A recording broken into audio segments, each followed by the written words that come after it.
बयखौबो गिबियाव बयखौबो हेपि निउ इयार। नोंथांमोना दसे सम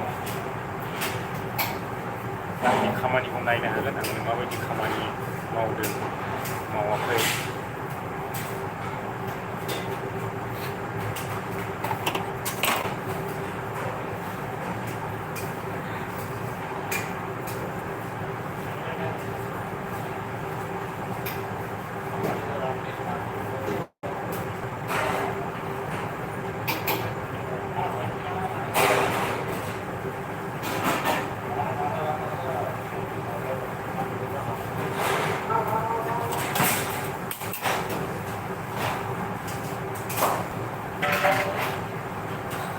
फरायनो आङो सम मोनोब्ला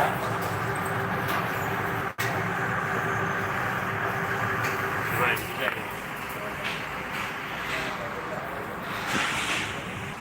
बेनो आंनि काउन्टारा, बेयावनो थानानै आं खामानि मावो। बेनिफ्राय जेरावबो ओंखारलांनो मोना।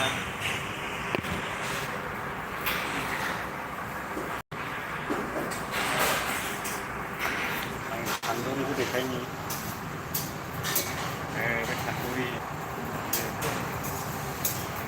थांदुरि मावैयावहाय हेल' नेपालनि बिथाङा लाइव कर रहे हैं।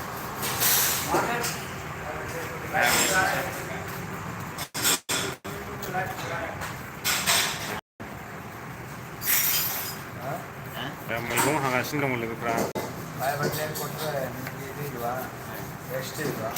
किसानना बेनो। बे आंनि काउन्टार जाहैबाय, बेयावनो थाना मावनांगौ आङो। ओरैहाय थावा आङो रेस्टुरेन्ट लाइनखौ दिनै देखायथ'लिया।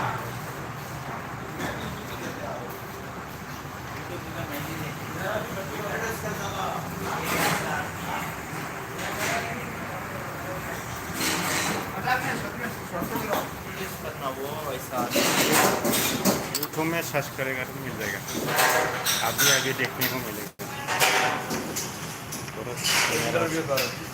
क्या क्या आता है आपको, क्या क्या मालूम है? हम कैमरा रिकॉर्ड कर रहे हैं। हाँ, क्या क्या मालूम है आपको आइटम बोल दो। ये रायता के लिए ना, रायता खालामदों। बिरयानी का रायता लो, सादा रायता नैबे बिरानि रायता बिरानि लोगोसे थांगोन। बेबो मा बेबो बिरानिनो बिरानि वेटर भाई वेटर वेटर बोलेगा तो पहले वाटर देना।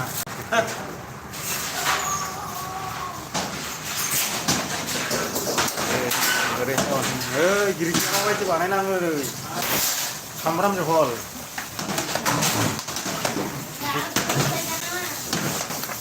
बायदि गिदिर दंआखौ नायनांला, गिदिर बानायनाङो। गाबनो थाखाय आंलाय देनांबाय थाला। हाय बोलो आंटी, स्माइल करो।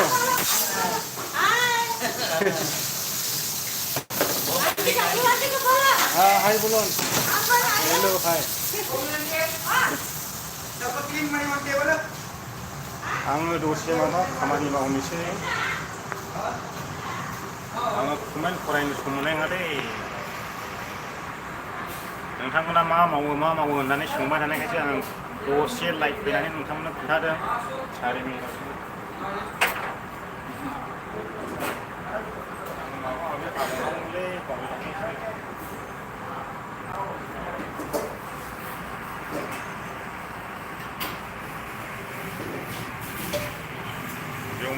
बेयाव मा बख'नांगौ नोंथांमोननो खोन्थाबाय नै। बस मेरे को पूछता रहता है क्या काम करता है, इसलिए मैं देख रहा है अभी थोड़ा टाइम। आङो बेदर हाननो साना।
क्या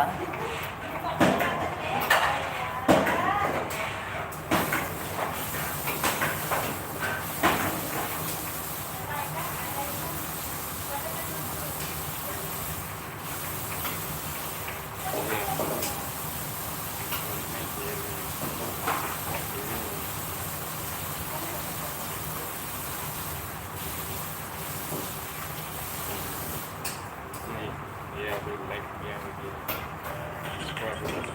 वो अपलोड हो गया सीधा लाइव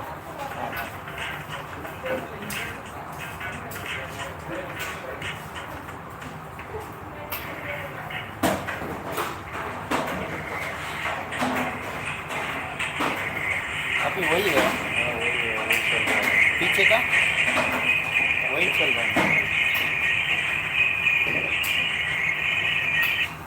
उधर से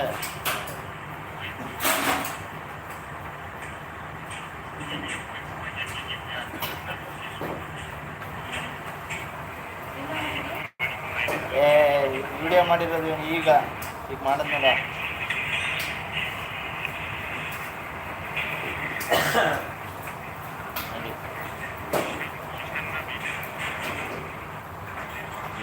आंटी के पास अभी आंटी को भी देखेगा इधर लास्ट में जाएगा तो उधर देखेगा सीधा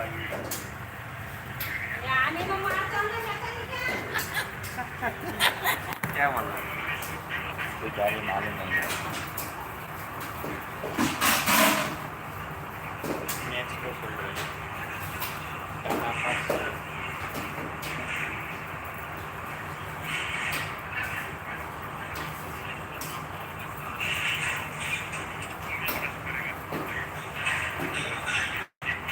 क्लियरेंस नहीं है क्लियरेंस नहीं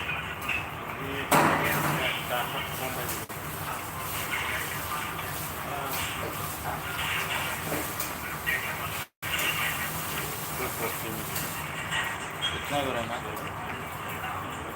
क्लियरेंस है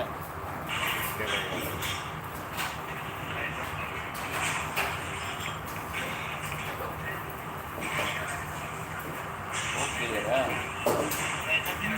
नीचे आना क्या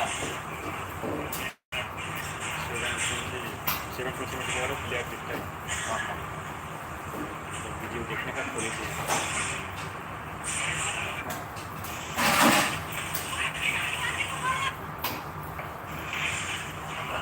रेडी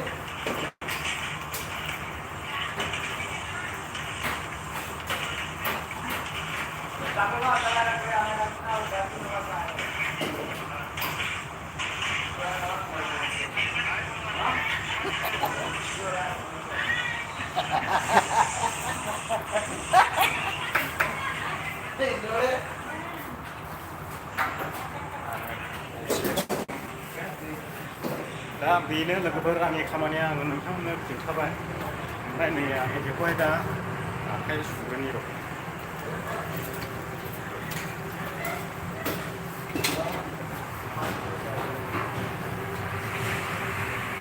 नै बेखौ दा हाफ बयल खालामना दोननांगौ नै माबाखौहाय नङाब्ला दा हास्लाबनाय नङाना बेखायनो सोरबाङा कमेन्ट हरदों हाय आदा बबेयाव दङ आङो माइसुराव खामानि मावगासिनो दायो रेस्टुरेन्टआव खान रेस्टुरेन्ट होननानै बुङो आंनि रेस्टुरेन्ट नामखौ मा जायगायाव खामानि मोनलायखो ब्र' माइसुराव हेलौ सार गोदान खामानि मोनबाय नामा औ मोनबाय आङो 8 दिन जाबाय इयाव मावनाया खामानियाथ' जोबथा मोजां मावनो काउन्टारफ्राबो नायनानै लादो जोबथा मोजां ओमफ्राय ओरै आंनि उनथिंहाय थान्दुरि नेपालनि लोगोफोर दङ बिदि जाबाय आंनि बार बोग्रा एकजास्ट बियो उखुन्दै दुमायिनि दा बेनो लोगोफोर ससे आङो नोंथांमोननो खोन्था होनबाय थानायखाय नोंथांमोना सोंबाय थानायखाय नोंथांमोननो लाइभ फैनानै आङो खिन्थानाय जाबाय बेथना बेसेबां होयो आङो बेथनखौहाय 15 बिदोंमोन ओमफ्राय 15हाय दा गावसोर एसे बारायदेरना होनो नागिरबावदों दिनैहाय हारसिंल' मास्टाराबो सुथि एकदमबारे बिहिर जाथारदों दहाय हास्लाबनो हायाखै आं हारसिं ओंखायनो आं दा बे खाबाबखौ माखासे हाफ बयल खालामना लाग्रोखानायसै हारसिंल' नालाय खामानि मावग्राया बायदि बायदि हानांगौ दंबावो मैगं बायदिसिना आंनि चाइनिसनि काटिं हानांगौ दङ दा बेनो लोगोफोर बे आं ससे लाइफखौ नोंथांमोननो सोंबाय थानायखाय मा खामानि मावना सोंबाय थानायखाय